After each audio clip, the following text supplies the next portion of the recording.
Welcome you all. Hello dear student. My name is Siddharth and I welcome you on AEC YouTube platform. आप सभी लोगों के लिए पता है कि हम लोग आपके लिए जो है IQ सीरीज लेके आ रहे हैं, that is important question series, और मैं डिस्कस कर रहा हूँ important question on soil mechanics. Now in the last lecture हमने जो है वो डिस्कस किया था इफेक्टिव स्ट्रेस एनालिसिस के अंदर, और उसके कुछ क्वेश्चंस हमने डिस्कस किए थे. उसी के आगे कुछ और नए क्वेश्चंस हम यहाँ पे अब डिस्कस करना स्टार्ट करेंगे. ये क्वेश्चंस जो हैं वो आपके के सारे जो अपकमिंग एग्जाम है, लाइक आपके एई जेई हो या किसी और स्टेट गवर्नमेंट एग्जाम हो, तो उन सभी के लिए ये आपके बेनिफिशियल रहेंगे. अगर आप लोगों को अपनी प्रिपरेशन को अच्छा करना है तो आप जुड़ सकते हैं हमारे ऑफलाइन सेंटर भोपाल के थ्रू, और आपके स्टेट एई जेई को आप जो है अपनी ड्रीम्स में कन्वर्ट कर सकते हैं विद द फाइनल सक्सेस. ये बोर्ड पे आपको नंबर दे रखा है, आप चाहें तो इस नंबर से डायरेक्टली कभी भी कांटेक्ट कर सकते हैं. आपकी जो भी क्वेरी होगी रिगार्डिंग द बैच इन्फॉर्मेशन, उसके बारे में आपको जानकारी मिल जाएगी. और बैचेस जो हैं वो बाइलिंगुअल हैं, respective branch civil, mechanical as well as electrical के अंदर. नेक्स्ट, जो बच्चे हमसे ऑनलाइन नहीं जुड़ पाते हैं, तो वो ऑफलाइन नहीं जुड़ पा रहे हैं, तो वो जुड़ सकते हैं हमसे ऑनलाइन मोड के through by searching the name of our application, that is AEC plus app. And the benefit इस ऐप के क्या है कि आपको लाइव बैचेस मिल जाते हैं, रिकॉर्डेड कोर्सेज अवेलेबल हैं इसमें. साथ ही साथ अगर आपको रिवीजन कोर्सेज चाहिए तो वो भी आपको मिल जाएंगे, और आपको फ्री ऑफ कॉस्ट पे आपको स्टडी मटेरियल मिल जाएगा. नाउ नेक्स्ट पॉइंट, इस ऐप को कैसे डाउनलोड करें. तो जो एंड्रॉइड यूजर हैं वो चाहे तो इस स्कैन कोड को डायरेक्टली स्कैन करके इस ऐप को डाउनलोड कर सकते हैं, या आप डायरेक्टली इस नेम को सर्च करें एप्स एंड्रॉइड अपनी प्ले स्टोर के अंदर, और आप तब भी वहां से डाउनलोड कर सकते हैं. सिमिलरली iOS यूजर इस स्कैन कोड को यूज करके ऐप को डाउनलोड कर सकते हैं. Now coming to our the point of discussion, that is the question. So there is a statement, मतलब असर्शन रीजन टाइप का क्वेश्चन है आपके सामने. Read the first statement. पहला स्टेटमेंट आपको दे रखा है कि effective vertical stress at some depth below river bed is unaffected by water depth in the river. The equal amount of the increase in the total stress and the pore pressure will not change in the effective stress. Now in the last class मैंने आपको एक discussion, मतलब मैंने आपको discuss किया था इसके बारे में कि लेट अस सपोज से ये आपका से this is the ground level, और इस ग्राउंड लेवल के ऊपर मान लो आपकी कुछ डेप्थ पे मान लो ये वाटर लेवल है. सो this is the level of the water. चूंकि लेवल ऑफ द वाटर बनाना है तो इसको डॉटेड लाइन से ले लेते हैं अपन. सो लेट अस सपोज से this is the water column.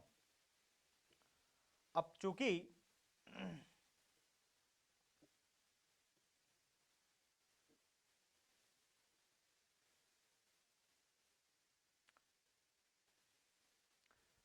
इस क्वेश्चन को समझाने के लिए मैं आपको कुछ बेसिक चीजें बता दूं. मान लो ये आपके पास ग्राउंड लेवल है, और इस ग्राउंड लेवल के ऊपर ये आपकी वाटर टेबल भरी है. This is the water table. Now अब मैं आपसे पूछना चाह रहा हूं कि आप मुझे पी पॉइंट पे, इस पी पॉइंट पे total, neutral and effective stress calculate करके बताओ. अगर मान लो मैं इसमें टोटल स्ट्रेस लिखूं तो टोटल स्ट्रेस क्या हो जाएगी. लेट अस सपोज से h इज दी हाइट, यहाँ पे आपका वाटर है, और इसको मान लो H1 और इसको मान लो H2, और यहाँ पे आपके पास सॉइल है, और कौन सी सॉइल है, सेचुरेटेड सॉइल है. So total stress at the point P कितना हो जाएगा. It is the H1 into gamma W. Total pore water pressure कितना हो जाएगा. पीजोमीटर को इंसर्ट करो, कहां तक राइज करेगा, वाटर टेबल तक राइज करेगा, कितना आएगा, H1 gamma W. Effective stress क्या निकल के आएगी, total stress minus pore water pressure, it is equal to 0. इसका मतलब यह है कि आपकी जो टोटल स्ट्रेस है it is the function of the height above the ground level. Pore water is again the function of the height above the ground level, but effective stress is not the function of this height of the water above the ground level. इसका मतलब यह है कि आपकी water table कितना ही ऊपर नीचे very कर जाए, आपके ग्राउंड लेवल के आपकी इफेक्टिव स्ट्रेस में कोई चेंज नहीं आएगा. There is a zero change निकल के आएगा. That means कि effective vertical stress at किसी भी point below the river bed is unaffected by the water depth in the river. This statement is correct. Water की depth कुछ भी vary करते रहे ground आपके river bed के ऊपर, there is no change in the effective stress. Definitely correct.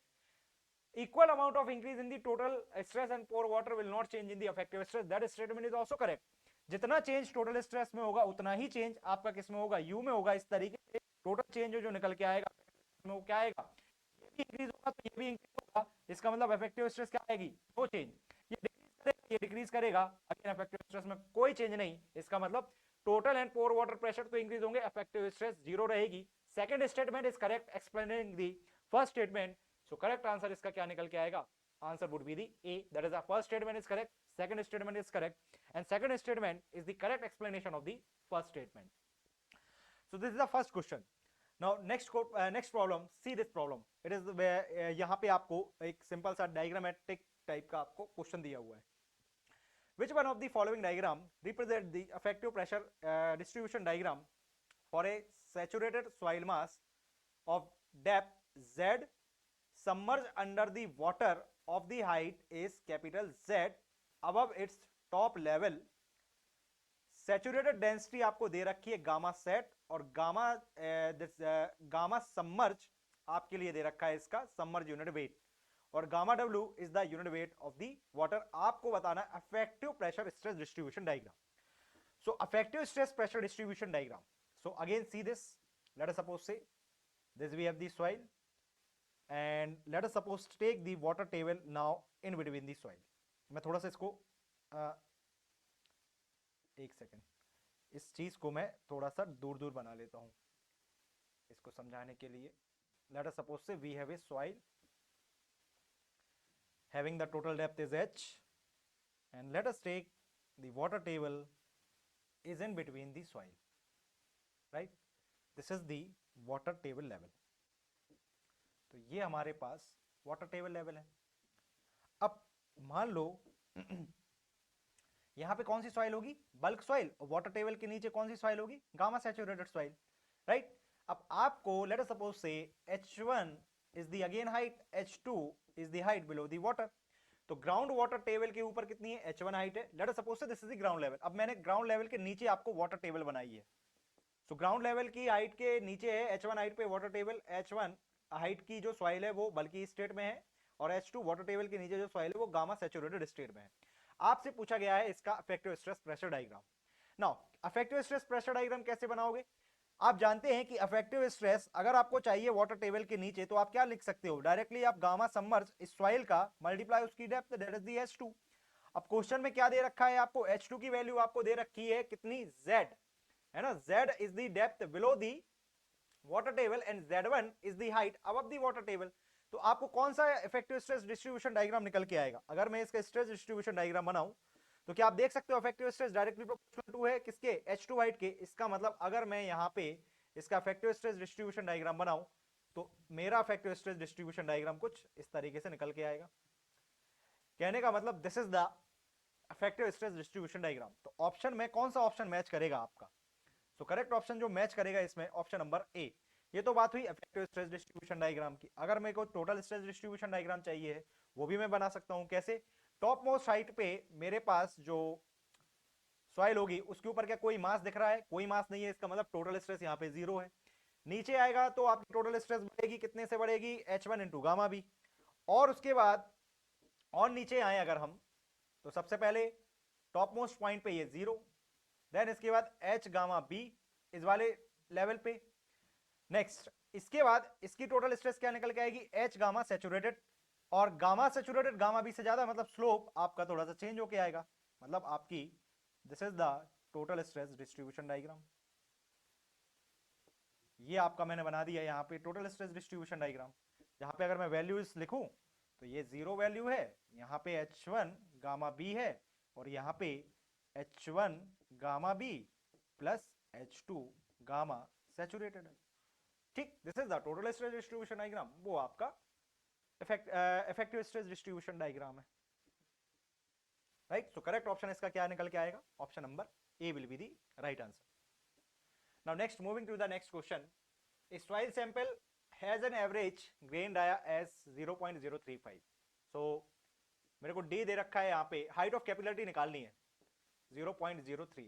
उसने ये बोला है इफेक्टिव साइज कितना मानना है. अच्छा, साइज ऑफ द इंटर जो इंटर स्टाइसेस है उसकी जो आपको साइज माननी है. इसका मतलब आपको रेडियस दे रखा है यहाँ पे. This radius will be equal to what? It is the 1/8 of the mean grain size. तो D/8 ये हमारा रेडियस निकल के आएगा. तो इसका मतलब 0.03 अपॉन में 8.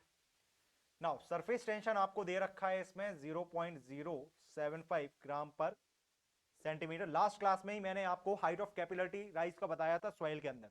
आप जानते हैं height of capillary rise in the soil कितना होता है, it is the 4 sigma upon में रो डब्ल्यू इंटू डी। यहाँ पे डी इज दी डाया है, लेकिन आपको क्या गिवन है, रेडियस गिवन है, तो आपको डाया में कन्वर्ट करने के लिए इसको किससे मल्टीप्लाई करना पड़ेगा, 2 से और मल्टीप्लाई करना पड़ेगा।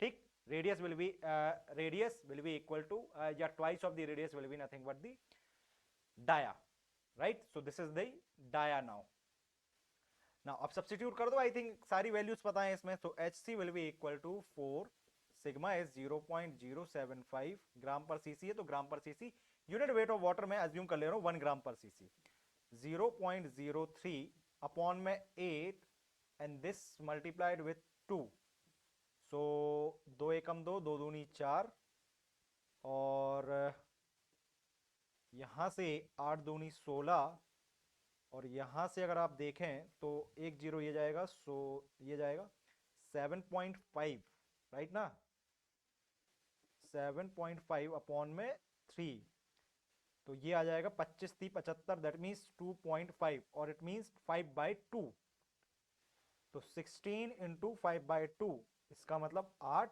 एंड दिस इज दी 8 पंचे 40, तो this value will be comes out to be 400, sorry, this value is comes out to be 400 centimeter, it means the value will be comes out to be in meter is 4 meter, so right option will be your 4 meter is the right answer। तो 4 metre जो है आपका यहाँ पे height of the capillary rise निकल के आएगा। तो इसको मैं इरेज कर दे रहा हूं। After solving this equation you get answer will be as 4 meter, so this is your answer। Clear है? तो ये हाइट ऑफ कैपिलरी राइज को मैंने लास्ट क्लास में प्रॉपर्ली डिस्कस किया था, किस तरीके से कैपिलरी राइज होती है, इसका मैंने बेसिक कंसेप्ट यहाँ पे क्वेश्चंस के फॉर्म में ले लिया है। नाउ जो बच्चे एसएससी जेईई मेंस की तैयारी करना चाह रहे हैं तो उनके लिए हम लोग लाए हैं अभ्यास बैच, और अभ्यास बैच जो है वो स्टार्ट हो चुका है फ्रॉम 5 दिसंबर से। जिन बच्चों को लगता है उनके एसएससी में अच्छे मार्क्स आ रहे हैं तो वो मेंस के लिए वेट ना करें, ज्वाइन करें अभी अभ्यास बैच अगर उनकी प्रिपरेशन में लैग है। अभ्यास बैच जो है वो basically civil, mechanical and electrical branch, तीनों ब्रांच के लिए अवेलेबल है। नाउ नेक्स्ट पॉइंट, इसकी जो मोड है ऑफलाइन ऑनलाइन दोनों अवेलेबल है। ड्यूरेशन जो है इसका कंप्लीशन का वो 2 महीने में कंप्लीट कर दिया जाएगा, इसका मतलब बिफोर आपके मेंस एग्जामिनेशन के पहले वैलिडिटी आपकी 6 मंथ की रहेगी। साथ ही साथ आपको यहाँ पे फ्री टेस्ट सीरीज जो है वो मिल जाती है जिसके अंदर 10 मॉक टेस्ट है। अवेलेबिलिटी इसकी ऑफलाइन एंड ऑनलाइन दोनों मोड में है, जो मोड आपको अच्छा लगे वो आप चूज कर सकते हैं। इसके फीचर्स क्या हैं, डेली प्रैक्टिस प्रॉब्लम मिल जाते हैं, साथ ही साथ आपकी इसमें राइटिंग स्किल के ऊपर ज्यादा फोकस होता है। नेक्स्ट पॉइंट, जो बच्चे मेंस की टेस्ट सीरीज को ज्वाइन करना चाह रहे हैं तो वो ज्वाइन हो सकते हैं। मेंस की टेस्ट सीरीज से स्टार्ट हो चुकी है फ्रॉम 25 दिसंबर से। इसके अंदर आपको 10 टोटल टेस्ट मिल जाते हैं जिनके अंदर 5 mixed topic wise and 5 we have the full subjective wise test. Detail solution उसी दिन अवेलेबल होता है जिस दिन आपका टेस्ट हो जाता है, और ये टेस्ट जो हो रहे हैं वो बेसिकली आपके जो आपकी मेंस एक्चुअल एग्जामिनेशन हो रहा है जिस कॉपी पे होता उसी कॉपी पे आपको उसी फॉर्मेट में ये कॉपी मिलती है। ये उसकी फीस लिखी हुई है, आप चाहें तो इसको ज्वाइन कर लीजिए। रिस्पेक्टिव ब्रांच दे रखी है, ऑफलाइन ऑनलाइन दोनों मोड में अवेलेबल है। Now next is the question, again the question is related with the assertion and reason. क्या क्वेश्चन है, a depth z below the surface of a submerged soil, water pressure is gamma z। ठीक है, एक soil a depth z below the surface of the submerged soil, the water pressure is gamma z and it is the stress caused by the water which is called the neutral stress। ठीक बात है। The water pressure act equally in all the direction and transmit the same fully on the grain to grain contact causing the compression of the soil। See, अभी मैंने आपको starting में बताया था कि लेट सपोज से कि अगर मान लो एक कोई सॉइल है या सबमर्ज सॉइल है, उसके अंदर डिस्ट्रीब्यूशन डायग्राम क्या बना था आपके वाटर के प्रेशर का। मान लो अगर आपके पास ये एक आपके पास सॉइल है और इस सॉइल के अंदर मान लो ये आपके पास वाटर टेबल लेवल है, से this is the water table. तो अगर मैं इसका आपको pore water pressure distribution diagram पूछूं तो आप pore water pressure distribution diagram इसका क्या बनाओगे। Pore water pressure distribution diagram top surface पे तो होगा नहीं, इसमें यहां पे आएगा और यहां पे आपका कितना निकल के आएगा, this will comes out to be 0, right, this will comes out to be 0। So this is the total pore pressure distribution diagram. इसका मतलब ये है कि आपकी वाटर टेबल पे तो 0 है, वाटर टेबल के ऊपर कोई पोर प्रेशर एग्जिस्ट नहीं करता अगर कैपिलरी राइज नहीं है, और नीचे आपका कितना निकल के आएगा, जो भी आपकी वाटर की हाइट है या सॉइल की हाइट है इनटू गामा डब्ल्यू। ना अब क्या बोल रहा है कि z depth below, let us suppose से z depth below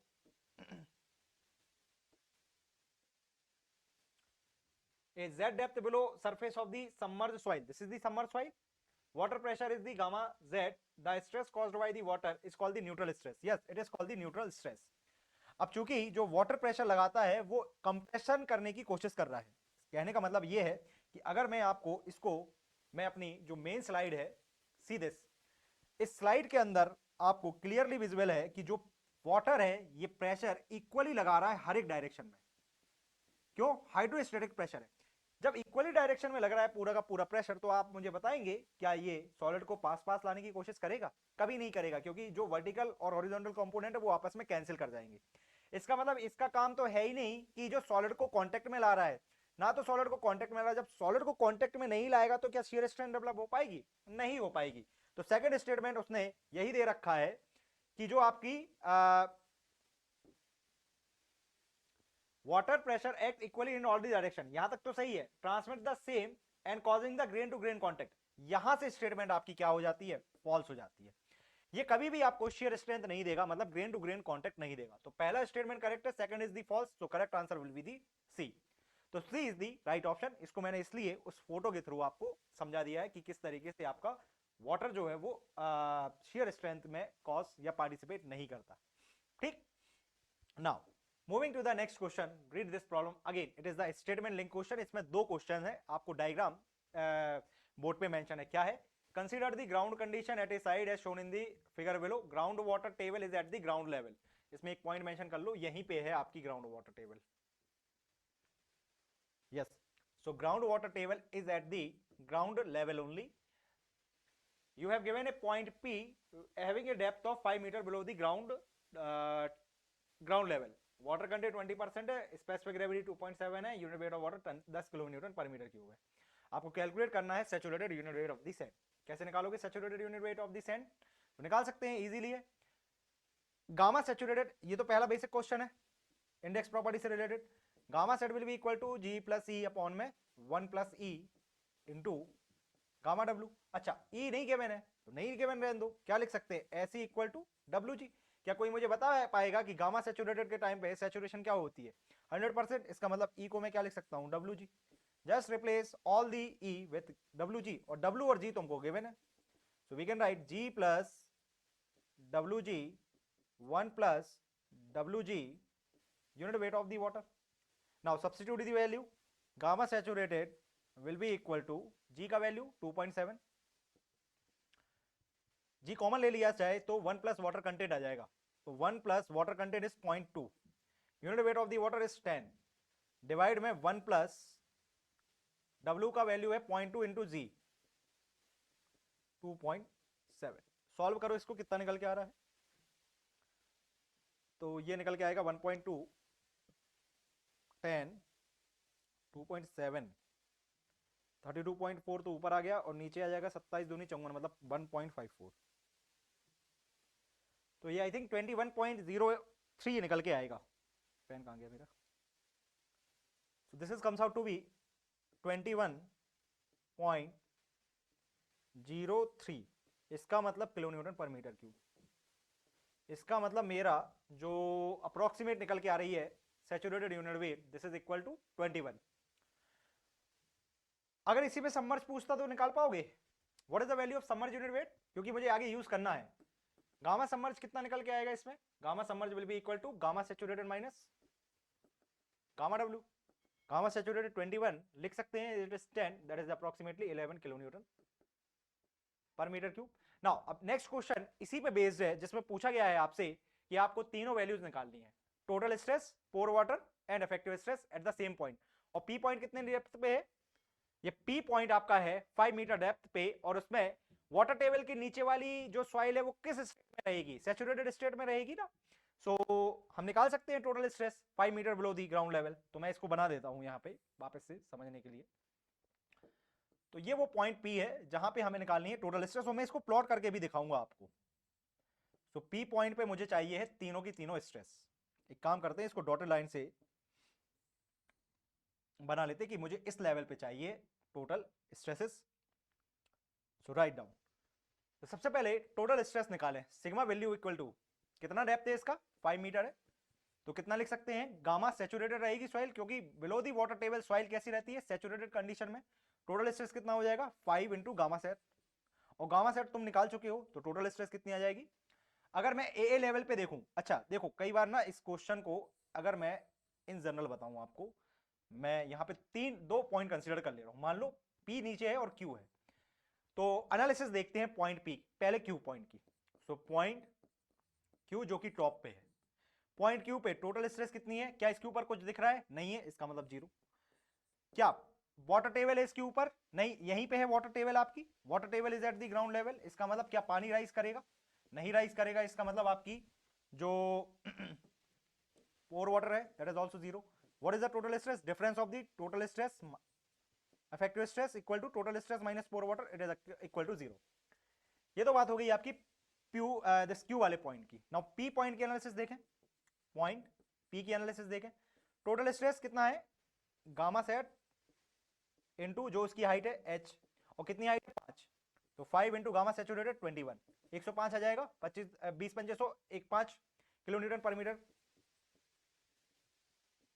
square.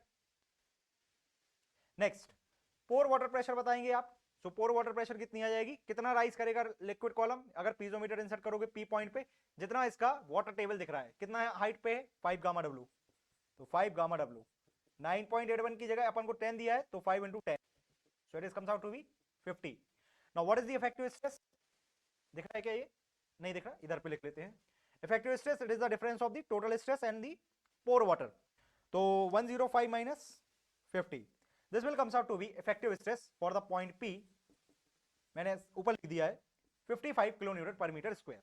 Now अब मुझे इनको तीनों को प्लॉट करना है। तीनों की प्लॉटिंग अगर हम देखें तो सबसे पहले टोटल स्ट्रेस आएगी, टोटल स्ट्रेस क्यू वाले पॉइंट पे, टॉप वाले पॉइंट पे 0, और बॉटम वाले पॉइंट पे कितना 105। This is a distribution diagram of total stress, right. Now next distribution diagram of pore water pressure, यहां साइड में बना लेते हैं। Now total pore water pressure top पे कितना है 0, मतलब क्यू पॉइंट पे कितना निकल के आ रहा है 0, एंड पी वाले पॉइंट पे कितना 50। This is the pore water pressure distribution diagram.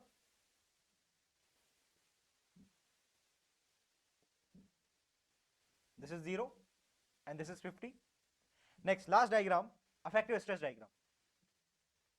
Effective stress कितनी निकल के आ रही है, टॉप पे 0 है 0, एंड बॉटम में कितनी है 55।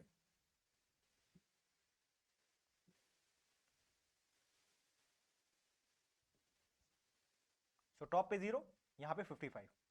So these are the three distribution diagram. This is the total stress distribution diagram, ये pore water pressure distribution diagram, and this is the effective stress distribution diagram. मैंने दोनों लेवल पे आपको डायग्राम प्रॉपरली बना के दिखा दिया कि किस तरीके से आपको जो है डायग्राम बनाना है। क्लियर है।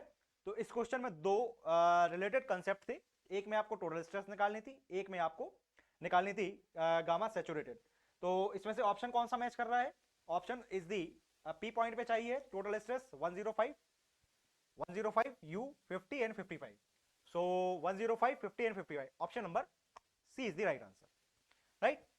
So this is the questions which are related with the effective stress analysis. Now अब इस लेक्चर की पीडीएफ और आपको ये कहाँ मिलेगा आपको, मतलब इंफॉर्मेशन वगैरह, तो आप जुड़ सकते हो हमारे जो टेलीग्राम चैनल है, इसको आप ज्वाइन कर लीजिए, सर्च करें इस नेम से AEC plus YT discussion channel, या आप डायरेक्टली इस लेक्चर की लिंक में, डिस्क्रिप्शन लिंक में, आपको डिस्क्रिप्शन बॉक्स में ये लिंक दे रखी है, आप वहां से इसको जो है ज्वाइन कर सकते हैं चैनल को। नेक्स्ट पीडीएफ कहां पे मिलेगी, पीडीएफ आपको उसी चैनल पे मिलेगी, टेलीग्राम चैनल के अंदर, जब आप इस लिंक को ज्वाइन करेंगे। So now I will take a leave from this beautiful session. आप जुड़ सकते हैं हमसे सोशल मीडिया के थ्रू भी, फेसबुक, इंस्टा एंड आपका टेलीग्राम तो मैंने बता ही दिया है। आपको इनसे क्या फायदा है, आपको न्यू बैचेस एंड आपको जो नए नए वीडियोज आते हैं IQ सीरीज के, वो उनकी सारी जानकारी यहाँ पे मिलती जाएगी। साथ ही साथ अभी हम लोगों का जो है ऑफर वगैरह जो भी रहते हैं वो आपको यहीं से जो है मिल सकता है, तो आप अवेल भी कर सकते हैं। So let us take a leave. So thank you for watching this video now मेरी एक आपसे छोटी सी रिक्वेस्ट है, आप इस वीडियो को जो है वो लाइक करें, शेयर करें और बेल आइकन को जरूर प्रेस करें, हमारे यूट्यूब चैनल को भी सब्सक्राइब करें ताकि ये जो वीडियो है वो ज़्यादा से ज़्यादा लोगों तक पहुंचे। आप लोग जितना लाइक करेंगे उतना हम लोग को मोटिवेशन मिलेगा, हम और अच्छी यहाँ पे जो है आपके सामने क्वेश्चंस को लेके आएंगे। सो मिलते हैं हम अपने नेक्स्ट सेशन में, जो भी सेशन रहेगा। Till then, thanks.